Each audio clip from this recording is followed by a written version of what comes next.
आपके साथ शिखा शर्मा और जागते रहो में सबसे पहले बात करेंगे भारत की बढ़ती शक्ति की। भारतीय नौसेना की ताकत और बढ़ गई है क्योंकि भारतीय नौसेना में ब्रह्मोस और बराक 8 मिसाइल से लैस विध्वंसक जहाज शामिल हो गया है जिसका नाम है विशाखापट्टनम और यह आत्मनिर्भर भारत की तरफ बढ़ता एक कदम है। कैसे भारतीय नौसेना की ताकत बढ़ी है दिखाते हैं आपको इस रिपोर्ट के जरिए।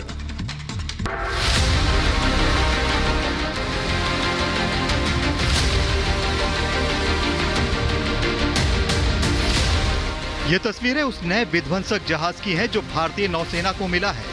इस विध्वंसक के आने से नौसेना की ताकत और बढ़ गई है।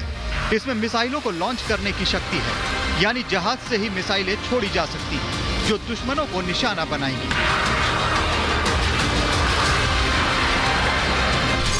भारत का प्रोजेक्ट 15B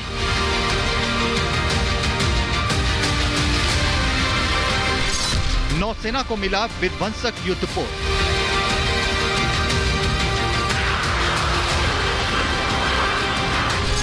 मिसाइलों से लैस Y-12704 विशाखापट्टनम।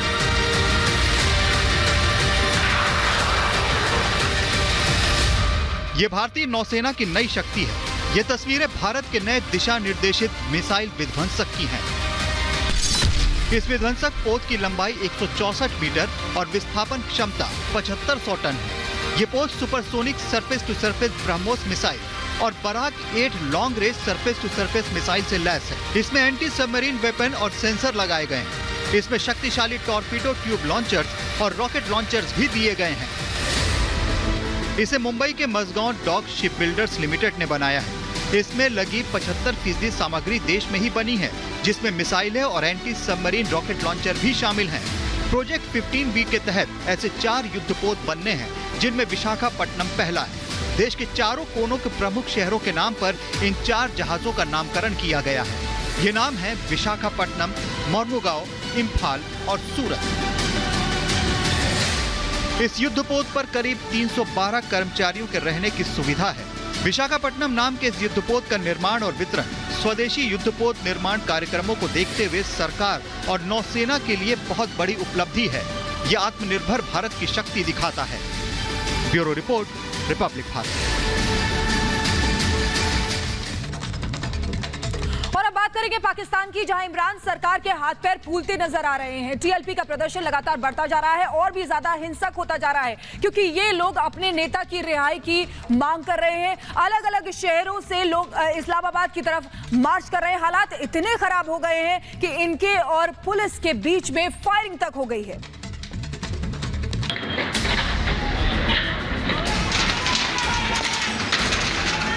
पुलिस जनाबे वाला, पुलिस भाग रही है।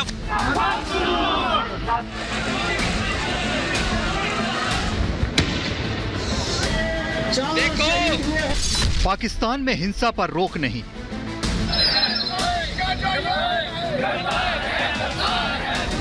लश्कर मोहम्मदी सामने। इमरान सरकार को टीएलपी की चुनौती।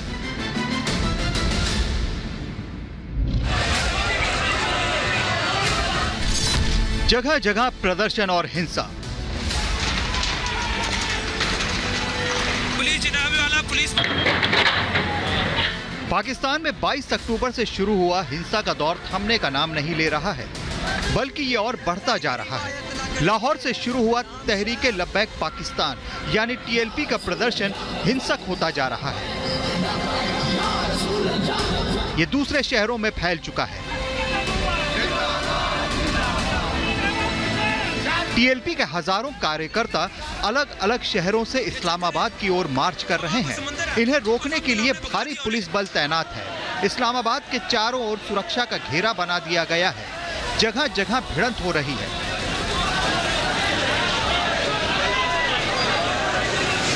बताया जा रहा है कि अब तक करीब 8 पुलिसकर्मियों समेत 19 लोग मारे जा चुके हैं। वहीं करीब 400 लोग घायल हैं। हथियारों के साथ टीएलपी कार्यकर्ता। टीएलपी प्रदर्शनकारियों के आक्रामक और हिंसक रवैये को देखकर पाकिस्तान सरकार परेशान है। ये सामने आया है कि प्रदर्शनकारी घातक हथियारों का इस्तेमाल कर रहे हैं। पुलिस पर भी गोलियां बरसा रहे हैं। इससे पाकिस्तानी एजेंसियों के होश उड़े हुए हैं। एजेंसियां हैरान हैं कि टीएलपी को घातक हथियार आखिर कहां से मिल रहे हैं। इसके अलावा उन्हें हथियारों को चलाने की ट्रेनिंग कहां से मिल रही है। मुश्किल में इमरान खान। इस्लामाबाद की ओर बढ़ रहे टीएलपी कार्यकर्ताओं को रोकने के लिए सरकार ने संगठन के नेताओं से बातचीत भी की, लेकिन कोई नतीजा नहीं निकला। इमरान खान ने कहा कि हिंसा और अराजकता से सरकार दबाव में नहीं आएगी, जबकि टीएलपी अपने मुखिया साद हुसैन रिजवी की जेल से रिहाई और फ्रांसीसी राजदूत के देश से निष्कासन से कम पर तैयार नहीं है। ये लोग फ्रांस के सामान पर भी रोक लगाने की मांग कर रहे हैं। फ्रांसीसी राजदूत के निष्कासन से इनकार के बाद पिछले हफ्ते लाहौर के नजदीक जीटी रोड पर टीएलपी का धरना शुरू हो गया था। 20 अक्टूबर को संगठन ने इस्लामाबाद मार्च की घोषणा कर दी। 22 अक्टूबर से लाहौर में यह मार्च चालू हुआ। जब प्रदर्शनकारियों को रोकने की कोशिश की गई तो प्रदर्शनकारियों और पुलिस के बीच हिंसक टकराव शुरू हो गया। इसके बाद यह टकराव पाकिस्तान के दूसरे शहरों में भी शुरू हो गया। 35 अरब रुपए का नुकसान।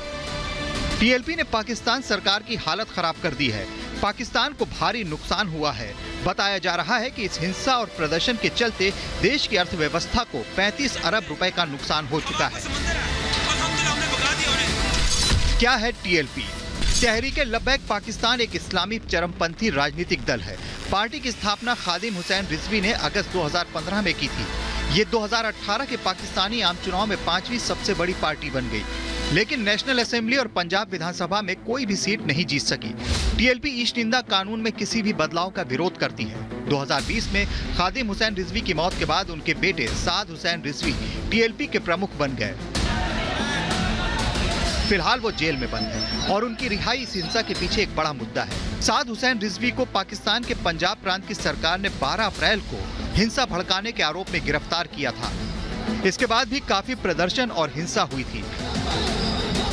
अब यह हिंसा और बढ़ चुकी है और इमरान सरकार को कुछ सूझ नहीं रहा कि कैसे टीएलपी और इस हिंसा पर लगाम लगाए। Bureau report, Republic Bharat.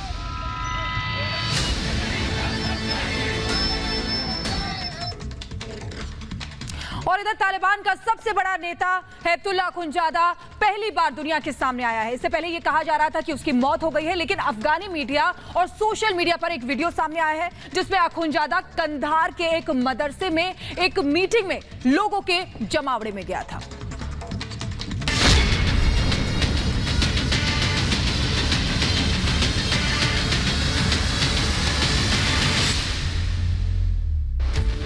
Taliban का सबसे बड़ा नेता जिसे दुनिया ने पहले नहीं देखा, उसका सिर्फ नाम सुना था या सालों पुरानी एक तस्वीर देखी थी जिसके बारे में खबर आई थी कि उसकी मौत हो चुकी है। वो मुल्ला हैबतुल्लाह अखुंजादा जिंदा है। पहली बार उसका वीडियो सामने आया है। अफगानी मीडिया और सोशल मीडिया पर यह दावा किया जा रहा है। दुनिया के सामने आया अखुंजादा।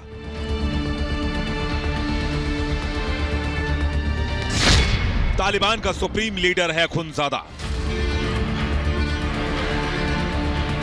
यह वीडियो अखुंजादा का सबसे पहला और सबसे ताजा वीडियो बताया जा रहा है जो दुनिया के सामने आया है। अफगानी मीडिया के मुताबिक ये वीडियो कांधार शहर का है। अखुंजादा यहां एक मदरसे में पहुंचा था। आप देख सकते हैं कि अखुंजादा से मिलने के लिए लोगों की भारी भीड़ लगी हुई है। हर कोई उसे गले मिलना चाह रहा है, हाथ मिलाना चाह रहा है। अखुंजादा इस दौरान कड़ी सुरक्षा में था। जिंदा है अखुंजादा। अखुंजादा के इस वीडियो और तस्वीर के सामने आने के बाद उसके मरने की खबर गलत साबित हुई है। इससे पहले रिपोर्ट में दावा किया गया था कि हैबतुल्लाह अखुंजादा की 2020 में मौत हो चुकी है। हालांकि तालिबान ने न तो इस खबर का खंडन किया था और न ही समर्थन। तालिबान के अगस्त में काबुल पर कब्जा लेने के बाद अब तक अखुंजादा दुनिया के सामने नहीं आया था। यहां तक कि अमेरिका, रूस, बाकी देशों के साथ तालिबान की बातचीत में भी अखुंजादा कभी नहीं गया। अफगानिस्तान पर तालिबान के कब्जे के बाद संगठन के अंदर सरकार गठन को लेकर आपसी अनबन की खबरें सामने आई थी। इन खबरों के बाद भी अखुंजादा के सामने नहीं आने से उसकी मौत की अफवाह उड़ रही थी। अखुंजादा को तालिबान में अमीरुल मोमिनीन के रूप में जाना जाता है। इसका मतलब होता है वफादारों का नेता। अखुंजादा को यह पदवी उसके समर्थकों ने दी है। इससे पहले यह पदवी तालिबान संस्थापक मुल्ला उमर को दी गई थी। अखुंजादा ने तालिबान के संस्थापक मुल्ला उमर की यूएस के ड्रोन हमले में मौत के बाद 2016 में संगठन के सर्वोच्च मुखिया का पद संभाला। 5 साल पर्दे के पीछे रहकर वो आतंकी संगठन को ताकतवर बनाता रहा। तालिबान के राजनीतिक, धार्मिक और सैन्य मामलों पर अंतिम फैसला अखुंज़ादा का ही होता है। जो फैसला अखुंज़ादा लेता है उस पर बिना विरोध मुहर लगाता है Taliban. Bureau report, Republic Bharat.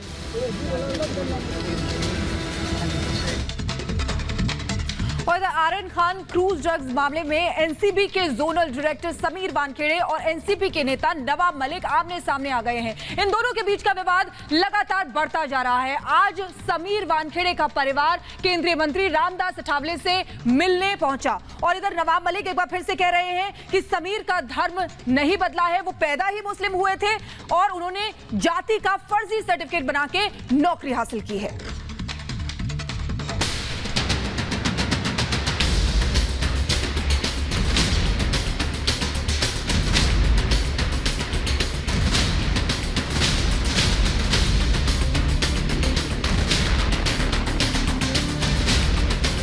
Nawab Malik बनाम समीर वानखेड़े का विवाद खत्म होने की बजाय बढ़ता ही जा रहा है। क्रूज ड्रग्स केस में एनसीबी के जोनल डायरेक्टर समीर वानखेड़े पर लग रहे आरोपों को लेकर उनके पिता ज्ञानदेव वानखेड़े और पत्नी क्रांति रेडकर ने रिपब्लिकन पार्टी ऑफ इंडिया के अध्यक्ष और केंद्रीय मंत्री रामदास आठवले से मुलाकात की। इस मामले में आठवले ने समीर वानखेड़े के परिवार का समर्थन किया है। नवाब मलिक जी ड्रग का विषय बाजू में रखकर उनके फैमिली के खिलाफ मतलब बयानबाजी कर रहे हैं, तो उसके बारे में वो फैमिली ने बोला है कि हमको न्याय मिलना चाहिए, हमारी ऐसी बदनामी नहीं होनी चाहिए। लेकिन ये फर्जीवाड़ा वगैरह बिल्कुल नहीं है, उनके पास पूरे प्रूफ है। अगर फर्जीवाड़ा होता था तो मेरे पास नहीं आते थे। आठवले ने कहा है कि समीर वानखेड़े पर जानबूझकर हमले किए जा रहे हैं। उन्होंने नवाब मलिक को संदेश दिया कि समीर वानखेड़े और उनके परिवार को बदनाम करने का षड्यंत्र रोकना चाहिए। समीर वानखेड़े की भी पहली शादी मुस्लिम समाज के लड़के से हुई थी, तो उन्होंने इनका आभार व्यक्त करना चाहिए कि भाई इन्होंने इंटर रिलीजन शादी की है, लेकिन वो बाजू में रह गया और अपने धर्म में अगर उन्होंने शादी की है तो उसका आभार व्यक्त करना चाहिए, उनका स्वागत करना चाहिए। लेकिन उसके बजाय वो आरोप लगा रहे हैं कि भाई फर्जीवाड़ा है, तो ये बिल्कुल फर्जीवाड़ा तो नहीं है। समीर के साथ उनका पूरा परिवार खड़ा हो गया है। समीर वानखेड़े की पत्नी क्रांति ने नवाब मलिक पर आरोप लगाए कि वो अपने दामाद पर कुछ नहीं बोलते। वहीं समीर के पिता ज्ञानदेव वानखेड़े ने नवाब मलिक के सारे आरोपों को झूठा बताया। यहाँ पर की लड़ाई हमेशा से ड्रग्स के खिलाफ थी। ये पर्सनल डॉक्यूमेंट्स और ये सब करके वो इस जांच से जो हैं उनके दामाद की जांच से पर्दा ये करना चाहते हैं, उस पर पर्दा डालना चाहते हैं, लेकिन ऐसा होगा नहीं। नवाब जी को आपके तरफ से भी आप बोल दीजिए भाई, ऐसा गलत फहमी समाज में ना फैलाए।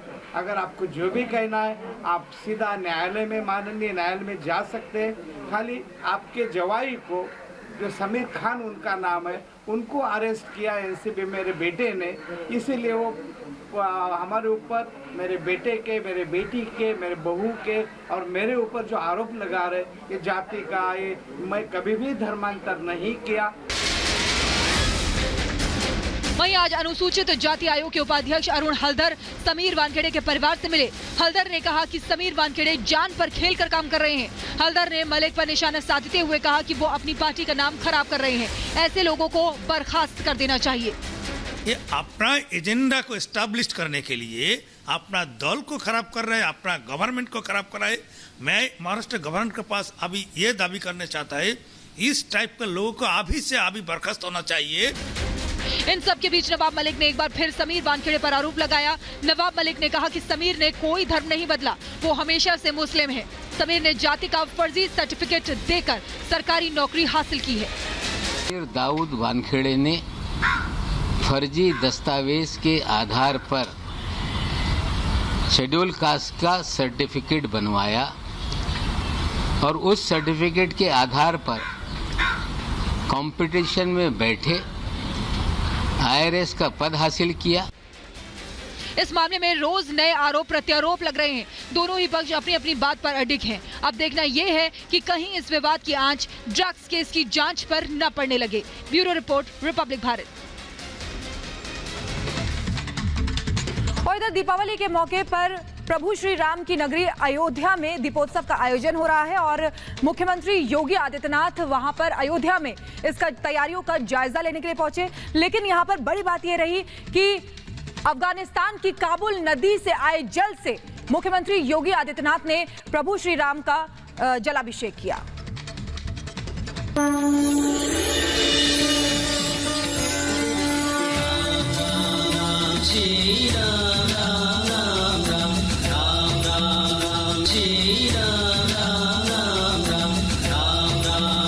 अयोध्या में दीपोत्सव की तैयारियां चल रही हैं। इस मौके पर पूरी अयोध्या दीपों से जगमग करती है। इसी तैयारियों का जायजा लेने के लिए यूपी के सीएम योगी आदित्यनाथ आज अयोध्या गए। अयोध्या में राम जन्मभूमि पर सीएम योगी ने जल चढ़ाया, लेकिन ये जलाभिषेक बेहद खास था क्योंकि इसमें गंगा नदी के साथ अफगानिस्तान की काबुल नदी का भी पानी था।